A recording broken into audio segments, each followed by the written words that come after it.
রমলার আজকে বড়ই আনন্দের দিন। তার এই ননদকে সে দু চোখে দেখতে পারে না।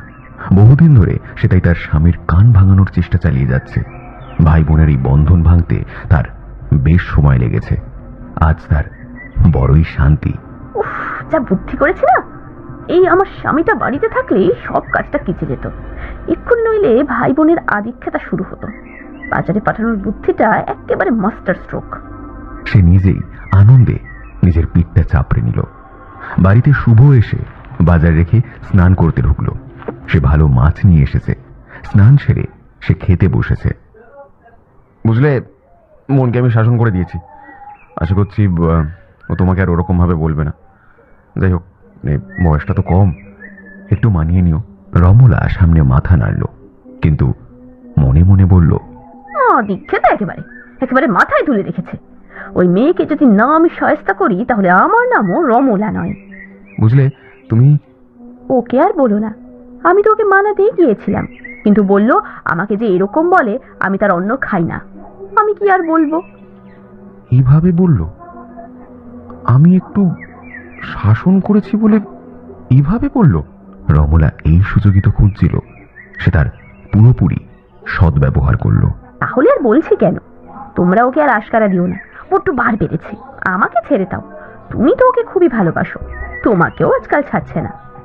ওকে আর বেশি পাত্তা দিও না। মায়ের আশকারায় ও এত উদ্ধত হয়েছে। তীর একেবারে লক্ষ্যে গিয়ে লেগেছে। আর যায় কোথায়? জয় বাবা, বড় ঝামেলা যেন হয়। আমি বড় করে পুজো দেব। জয় বাবা বংশীধর। যাওয়ার পরে সে তার মায়ের ঘরে ঢুকে বলল, তোমার আশকারে ও এত বেড়েছে, ওকে বলে দিও বাইরে গিয়ে দেখুক কত ধানে কত চাল পাওয়া যায়। ওই যে মহারানী এসে গেছেন। সুমনার কানে সব কথাই গেছে।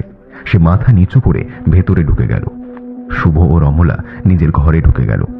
সুমনা বাড়ির দাওয়ায় কলেজের ব্যাগটা রেখে দিল। তারপর সে একা একই মন খারাপ করে বসে রইল। তার মায়ের চোখ কিছুই এড়ায়নি। আরে, তুই আজ এত তাড়াতাড়ি চলে এলি যে? হাত মুখ ধুয়ে নে, খাবার বেড়ে দি। আমার খিদে নেই গো। তাহলে কিন্তু আমিও আজ আর খাবো না। সে কি গো, তুমি এখনো খাওনি? তোমার না শরীর খারাপ? আমি মা হয়ে একা একা আমার গলা দিয়ে খাবার নামবে? খুব খিদে পেয়েছে, খেতে দেবে না? পাগলি মেয়ে একটা। কতবার তোকে বলেছি খাবার উপর কখনো রাগ করতে নেই।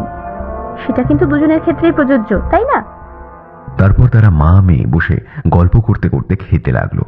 সুমনা রোজ যেমন তার মায়ের সাথে গল্প করে তেমনই করতে লাগলো। ওদিকে তখন আরেকজনের চোখে ঘুম নেই।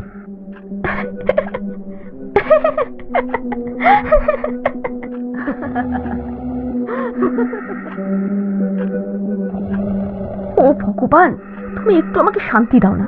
কোথায় ভাবলাম ওই মেয়েটাকে একটু শায়েস্তা করবো, কিছুতেই পারছি না। কি নিশ্চিন্ত হয়ে ঘুমোচ্ছে দেখো। দেখলে গা একেবারে জ্বলে যায়।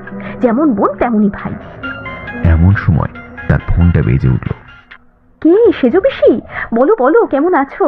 আমি ভালো আছি গো। কি, পুতুলের বিয়ে? আরে দারুণ খবর। না না, তোমাদের বয়স হয়েছে, আসার কোনো দরকার নেই। পোস্টে কার্ড আসবে। আচ্ছা, ও ঘুমিয়ে আছে, উঠলে বলে দেব। ও মা, আর তো তাহলে সময় নেই। ভালো থেকো। আরে হ্যাঁ, আমরা কবজি ডুবিয়ে খেয়ে আসবো। ঠিক আছে গো, টাটা।